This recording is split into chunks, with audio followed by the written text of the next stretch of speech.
예수께서 모든 죽음과 사망과 결박 가운데 다시 사셨고 부활하셨습니다. 우리가 그 부활을 믿고 또 우리의 삶에 그 살아계신 그 부활로 우리가 승리하는 줄 믿습니다. 어느 교회 주일학교 선생님이 아이들에게 종이 상자 하나씩을 나누어 주었습니다. 그 이유는 바로 다음 주가 부활 주일이었는데요. 얘들아, 다음 주는 부활 주일이야. 그러니까 다음 주에 올 때는 이 상자 안에 예수님의 부활을 이야기할 수 있는 그 거리들을 한 가지씩 담아서 가지고 와가지고 친구들에게 보여주며 이것이 무엇을 의미하는지, 어떻게 이것이 예수님의 부활을 설명할 수 있는지 서로 소개해주면 어떨까라고 하면서 과제를 내어 주었습니다. 그 한 주간 동안 아이들은 많이 고민하였고, 부활을 의미할 수 있고 부활을 설명할 수 있는 것이 무엇일까를 그 상자에 하나씩 담아서 돌아왔습니다. 첫 번째 아이가 그 상자를 펼쳐 보이면서 막 잎이 돋아나고 있는, 잎이 피어나는 나뭇가지를 하나 꼭 가져왔습니다. 겨울 내내 죽은 줄 알았던 그 나뭇가지에서 새로운 이 초록의 새로운 움이 돋아나고 있어요. 죽은 줄만 알았던 우리 예수님께서 무덤의 문을 열고 다시 사셨어요 라고 설명하게 되었습니다. 아이들은 일제히 그 설명에 있어서 박수를 치면서, 물개와 같이 박수를 치면서, 와, 예수님이 부활하셨구나. 죽은 가운데 한겨울 모든 것들이 죽은 줄만 알았던 그 나뭇가지에서 푸르름이 돋아난 것처럼 무덤을 열고 예수님께서 살아나셨구나 라고 하며 기뻐하게 되었던 것이죠. 또 다른 아이가 활짝 핀 꽃송이를 꺼내면서 말합니다. 꽃이 피어나듯이 우리 예수님께서 살아나셨어요 라고 설명하게 되었고요. 또 다른 아이든 나비를 꺼내면서 애벌레가 꼬치가 되었고 그 나비가 되었음을 설명하면서 예수님의 부활이 얼마나 아름답고 신비로운지 그것을 설명하게 되었습니다. 어떤 아이는 우리가 부활 전에 계란을 먹는 것처럼 이 계란, 딱딱한 그 계란 껍질을 깨고 새 생명된 병아리가 깨어난 것을 보면서 우리는 예수님의 부활을 생각할 수 있었어요 라고 하게 되었던 것이죠. 이제 아이들이 거의 다 설명하게 되었고, 아이들의 시선은 다른 한 아이에게로 향하게 되었습니다. 선생님도 약간 걱정 반 하며 그 아이에게 시선을 가게 되었는데요, 그 아이는 조금 지능이 모자라는 아이였습니다. 그 아이가 무엇을 가져왔을까 모두가 궁금해하며 아이를 쳐다보았죠. 그 아이가 무엇인가 자신 있게 상자를 펼쳐서 열어 보이는데요, 무엇이 들어있었을까요? 그것은 바로 빈 상자였습니다. 아이들은 처음에는 이것이 무엇일까라고 생각하다가 하나 둘 킥킥거리면서, 얘는 아무것도 생각하지 않고 그냥 빈 상자를 들고 왔네 라고 하면서 웃기 시작했던 것이죠. 그 순간 이 아이는, 조금 모자란 듯한 이 아이가 조용히 해. 예수님께서 무덤에서 벗어나셨어. 이제는 이 상자는 예수님의 빈 무덤이야 라고 설명하게 되었던 것이죠. 그때 선생님이 말합니다. 얘야, 이 빈 무덤에 관하여 설명할 수 있겠니? 아이는 말합니다. 예, 선생님, 빈 무덤에 대해서 더 이상 설명할 필요가 뭐 있겠어요? 예수님이 살아나셔서 이제는 무덤에 계시지 않아요. 우리는 더 이상 빈 무덤을 바라볼 필요가 없는 것입니다. 예수님께서는 살아나셨고 더 이상 절망과 어둠과 죽음을 바라볼 필요가 없는 것이죠. 아무리 예수님을 사랑한다라고 하더라도 빈 무덤에서는 결코 예수님을 찾을 수가 없고, 예수님의 말씀하신 대로 내가 살아나리라 하신 그 말씀을 믿는다면 더 이상 무덤에 머물러 있을 필요가 없다라고 하는 것입니다.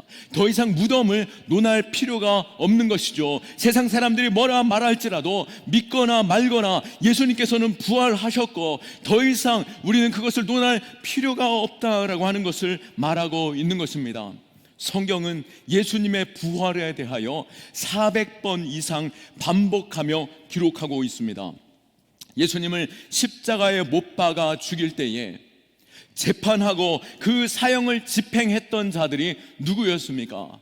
물론 예수님을 모함하고 그 재판의 현장으로 몰아갔던 것은 유대인들이었겠지만, 그 재판을 하고 사형을 시켰던 것은 바로 로마 군인들이었던 것이죠. 당시 로마 군대는 그 어떤 민족보다도 더 전문적이었고 엄격한 훈련을 가지고 있었고 규율이 너무나도 강력하였습니다.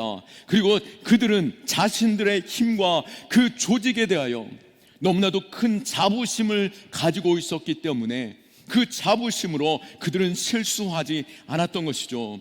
그런 그들이 예수님을 죽인 그 사건에 있어서 확실하게 확인하며 창으로 찔러 물과 피를 그 패에서 다 쏟아내었고, 뿐만 아니라 그 시신을 빼앗기지 않으려고 로마 군인들이 그 무덤을 지키고 서 있었던 것이죠.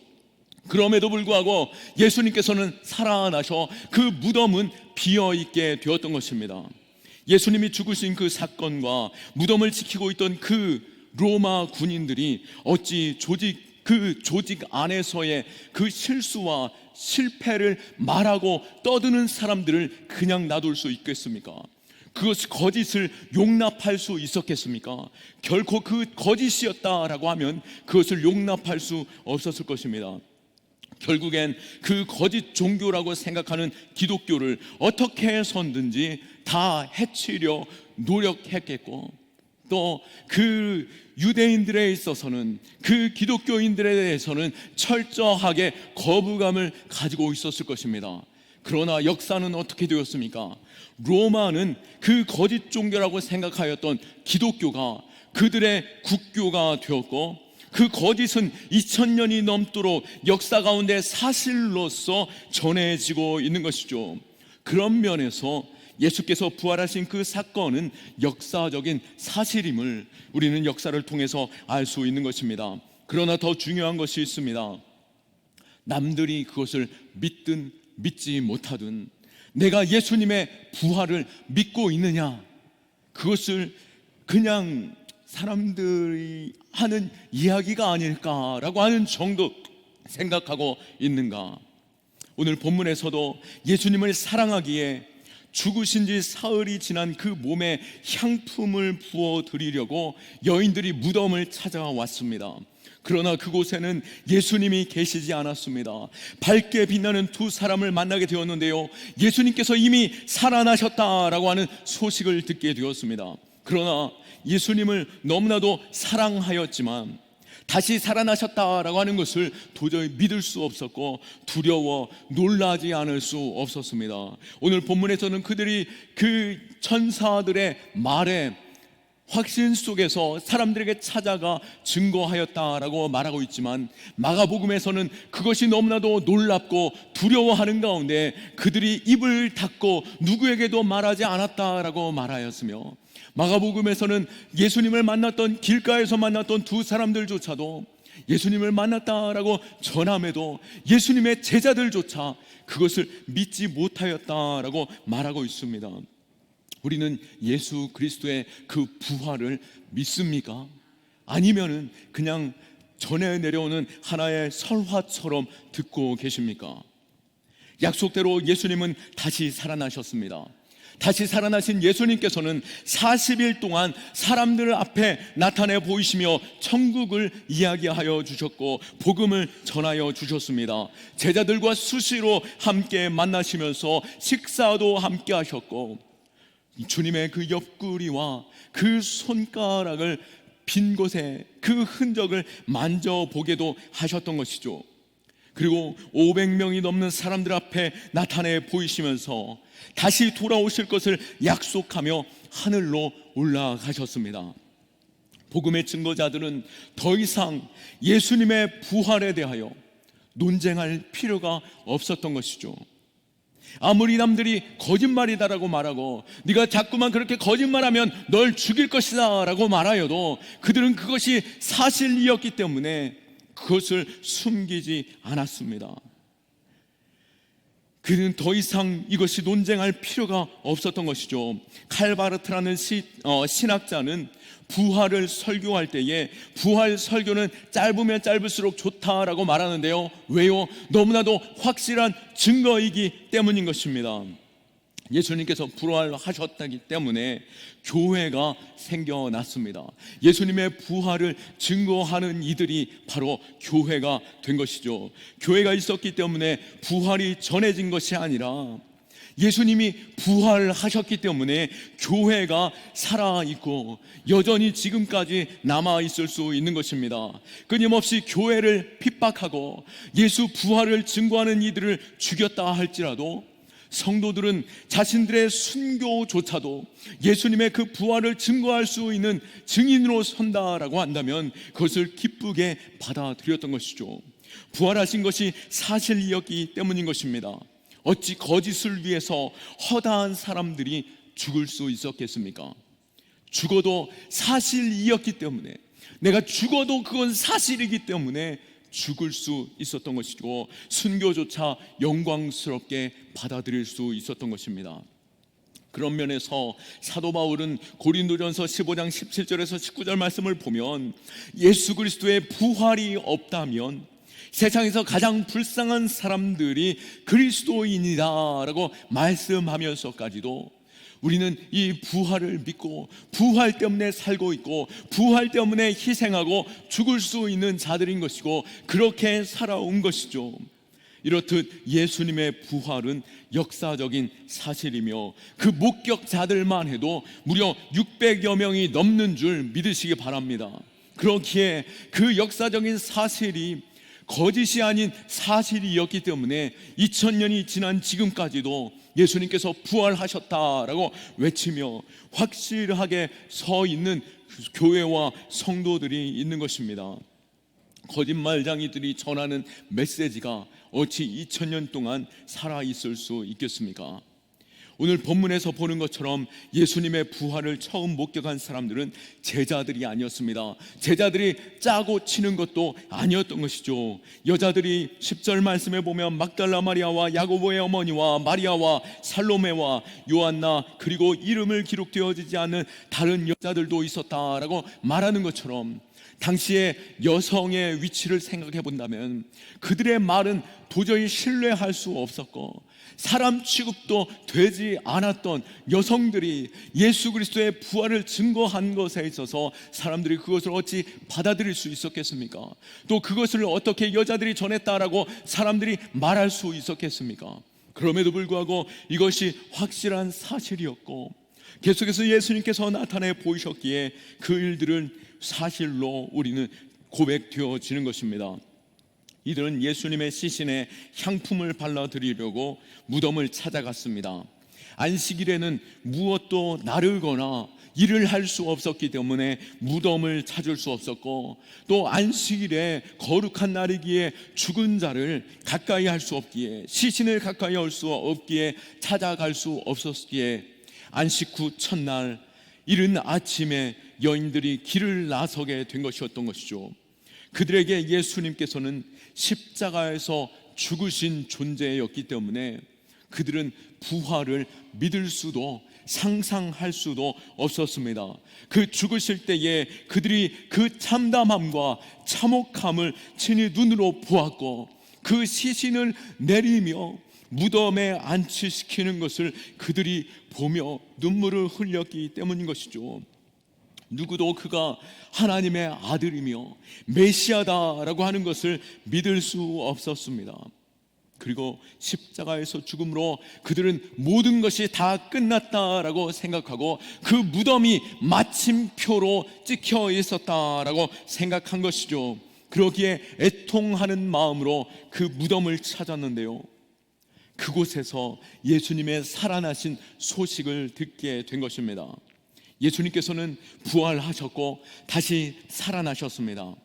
오늘 이 짧은 본문 안에서 살아나셨다라고 하는 말씀을 끊임없이 반복하고 있음을 봅니다. 5절 말씀에 여자들이 두려워 얼굴을 땅에 대니 두 사람이 이르되 어찌하여 살아있는 자를 죽은 자 가운데서 찾느냐. 6절에도 여기 계시지 않고 살아나셨느니라. 갈릴리에 계실 때에 너희에게 어떻게 말씀하셨는지 기억하라. 7절에 이르시기를 인자가 죄인의 손에 넘겨져 십자가에 못 박히고 제3일에 다시 살아나야 하리라 하셨느니라 한데라고 말함과 같이 예수님께서는 살아나셨고 살아나실 것을 이미 예언하셨고 그 예언대로 주님께서는 살아나셨다라고 전하고 있는 것이죠. 기독교는 죽은 신을 믿는 종교가 아니라 영원토록 살아 역사하시는 생명의 종교인 줄 믿으시기 바랍니다. 기독교는 부활의 종교이며 영생을 얻는 종교인 것이죠. 예수님의 부활은 예수님에서 끝난 것이 아니라 예수님의 부활이 곧 나의 부활로 믿고 우리는 모든 삶에서 우리는 살아계신 예수님을 경험하고 또 모든 절망에서 부활의 주님을 찬송하며 부활을 높여 기억하고 또 승리의 주님을 찬송하는 것입니다. 그리스도의 부활 사건을 근거하여 세워진 종교가 기독교이고 또 예수 그리스도의 그 부활로 인하여 우리 역시도 부활하는 것을 믿고 부활이 없다라고 한다면 우리는 존재하지 않는 기독교인인 줄 우리는 알아야 할 것입니다. 그렇기에 부활의 주님을 우리는 또한 만나야 하는 것이죠. 기독교는 변화의 종교입니다. 어떻게 변화의 종교일 수 있습니까? 바로 부활의 주님을 만나는 자들이 변화되는 것입니다. 겁장이 제자들도 그들이 문을 꽁꽁 닫아두었고 또 예수님이 못 박혀 죽으시기 전에 붙잡혀 나가는 그 순간조차 예수님을 배신하고 뿔뿔이 흩어져 도망하였음을 보게 되는 것이죠. 그리고 강팍하였던 바울도 끊임없이 그 하나님의 말씀에 비추어 보아 예수님에 대하여 믿을 수 없었고 예수 믿는 자들을 붙잡아 죽이기에 힘쓰는 자였습니다. 무엇이 그들을 변화시킬 수 있었습니까? 바로 그들이 부활하신 주님을 만났기 때문인 것입니다. 빈 무덤을 찾아온 자들은 천사를 통하여 갈릴리로 가라라고 말씀하셨고 그들은 그 갈릴리로 가라라고 하시는 그 말씀을 기억하며 그 갈릴리가 어떤 곳인지를 기억하는 것이죠. 갈릴리는 어떤 곳입니까? 바로 그들이 처음 예수 그리스도를 만났던 곳입니다. 그 예수님께서 죽으셨고 또 예수님을 배반하였던 우리가 어찌 예수님을 만날 수 있을까라고 생각할 수 있겠지만 갈릴리로 가라라고 말씀하신 것은 예수님께서 너희를 다시 만나리라 하고 하시는 그 약속인 것입니다. 그와 같이 예수님께서는 절망과 실패와 배신과 그 소망이 없는 그들에게 실패자들에게 배신자들에게 찾아가셔서 그들이 죽음의 자리가 아니라 부활의 자리, 생명의 자리, 소망의 자리로 옮겨주신 분이심을 믿으시기 바랍니다. 예수님께서 잡히실 때에 모두가 도망가고 흩어졌고 베드로는 도망하지는 않았지만 몰래 뒤를 따랐지만 예수님의 말씀대로 닭 울기 전에 예수님을 저주하고 3번이나 배반하며 거절하였고 부인하였던 것입니다. 그러한 그들이 어떻게 예수님을 만날 수 있었겠습니까? 그러나 주님께서 먼저 찾아가 주셨고 예수님께서 찾아가 주셔서 그들에게 살아나신 주님으로서 부활을 말씀해 주시며 그들로 하여금 살아나신 주님을 증거하는 확실한 주님을 만나 주신 것으로 그들에게 보여주셨습니다. 제자들은 더 이상 실패자가 아니고 배신자가 아니며 예수님을 만난 그 삶으로 완전히 변화되었습니다. 그들이 답답한 가운데 절망 가운데 포기 가운데 소망 없는 가운데 슬픔과 탄식 가운데 머물러 있는 자가 아니라 예수님을 만남으로 인하여 그들은 기쁨이 넘치고 소망 넘치고 모든 두려움과 거짓과 살인의 그 사망의 자리에서조차도 기쁨으로 그 사망을 맞이하였고 부활을 소망하는 가운데 기쁨으로 예수 그리스도를 증거하는 자로 변화되었습니다. 어떻게 그것이 가능하다고요? 바로 부활하신 예수님을 만났기 때문인 것입니다. 부활하신 주님을 만났고 예수님의 부활을 자신의 부활로 믿었습니다. 예수님의 부활로 자신들의 신앙과 믿음이 부활하게 되었습니다. 예수님의 부활로 죽어도 다시 산다는 확신과 소망 가운데 예수님을 증거하는 자들이 되었습니다. 오늘 우리도 부활의 주님을 만나길 축원합니다. 부활하신 주님을 체험하면 어떤 기가 막힌 상황이라 할지라도 그 모든 상황과 절망 속에서 소망을 갖고 부활하게 되는 것이죠. 죽기밖에 더하겠느냐라고 말할 수 있는 것은 우리는 죽음조차 뛰어넘은 자들인 것입니다. 예수님의 부활이 곧 나의 부활이 됨을 믿으시기 바랍니다. 우리는 죽음을 두려워하며 또 성경은 이 죽음을 우리의 모든 것의 끝인 것처럼 말하지만, 그러나 이 죽음보다도 더 능력 있고 죽음보다도 더 강한 것이 있다라고 말씀하시며, 그것은 하나님의 사랑이며 그것은 예수 그리스도의 부활인 것입니다. 그러기에 우리는 죽음을 패배시키고 모든 사망의 권세를 짓밟아 이기신 예수 그리스도의 부활이 곧 나의 부활인 줄 믿고 모든 사망과 권세를 이기는 믿음의 사람들 될 수 있기를 축원합니다. 그리고 부활은 우리는 증거하는 자로 부르심 받았음을 믿어야 하는 것이죠. 예수님의 그 무덤을 향한 발걸음이 이제는 부활을 증거하는 발걸음으로 바뀌게 되었습니다. 9절 말씀에 무덤에서 돌아가 이 모든 것을 11 사도와 다른 모든 이에게 알리니라고 말씀한 것처럼 죽으신 예수님을 찾으며 탄식과 눈물 가운데 소망 없는 중에 무덤을 찾아갔지만, 그 찾던 그 여인들은 기쁨과 즐거움과 소망 넘치는 그 발걸음으로 사람들에게 예수의 살아나심을 증거하는 자들 되었다라고 하는 것이죠. 우리의 신앙은 결코 빈 무덤만 바라보는 자가 아닙니다.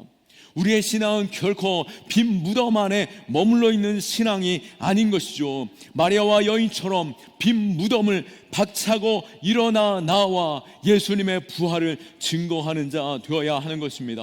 부활을 믿는 신앙은 이제 증인의 삶으로 살아가게 되는 것이죠.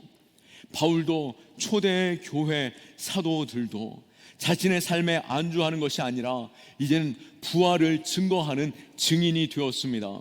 사도행전 9장 20절 말씀에 사도 바울이 즉시로 각 회당에서 예수가 하나님의 아들이심을 전파하니라고 고백하고 있습니다. 이것은 바울 이전에 사울일 때에 그가 다메섹 도상에서 예수 그리스도를 증거하는 자들을 잡아 죽이려고, 모두 잡아 감옥에 집어넣으려고 달려가던 중에 예수 그리스도, 살아나신 예수 그리스도를 만나게 되었고, 네가 어찌하여 나를 핍박하느냐라고 하시는 그 주님의 음성을 듣는 가운데 그는 살아나신 예수 그리스도로 말미암아, 부활하신 주님을 만남으로 말미암아 그가 이제 즉각적으로 어떻게 해요? 각 회당에서 예수가 하나님의 아들이심을 전파하였다라고 말하고 있습니다. 바울이 이 사울이었을 때에 회당에 가서 예수님이 하나님의 아들이셨다라고 증거할 수 있었는데요, 그 일은 어떤 일입니까? 바로 죽으러 들어가는 것입니다. 회당에는 유대인들이 있죠. 당시 예수님을 십자가에 못 박아 죽게 하였던 그 유대인들이 그 회당 안에 머물러 있을 때에 예수님을 하나님의 아들이다라고 하는 그 참담함 가운데 십자가 못 박아 죽였는데 예수님이 살아나셨다라고 하는 그 소망 때문에 지금 아주 황당하고 이 답답한 상황 속에 있는 그 유대인들에게 가서 예수님이 하나님의 아들이다라고 선포하는 그 사울을 어찌 그들이 용납할 수 있고 그들을 받아들일 수 있었겠습니까? 바로 목숨 걸고 그 회당으로 달려 들어간 그 사울, 바울이 예수를 만나기 이전에 그 사울이었을 그때에 이제는 예수를 만남으로 인하여 죽음의 자리로 달려간 것처럼 예수의 부활이 곧 나의 부활이 되었음을 우리는 고백하는 것입니다. 어떻게 그럴 수 있습니까? 바로 부활하신 주님을 만났기 때문인 것입니다. 부활의 주님을 만난 후에 바울의 삶의 목적이 달라졌죠. 사도행전 20장 24절 말씀에 내가 달려갈 길과 주 예수께 받은 사명 곧 하나님의 은혜의 복음을 증언하는 일을 맡으려 하면은 나의 생명조차 조금도 귀한 것으로 여기지 아니하노라 라고 말씀한 것처럼 부활의 주님을 만나면 주님을 위해 살아가게 되는 것입니다. 물론 부활을 믿지 못해도 교회는 다닐 수 있겠죠. 부활을 믿지 못하는 사람들조차도 교회도 열심히 다니고 봉사도 열심히 하시는 분들을 만나게 됩니다. 또 하나님의 말씀도 즐거워하면서 예배 시간에 말씀을 귀 기울이고 있는 것이죠.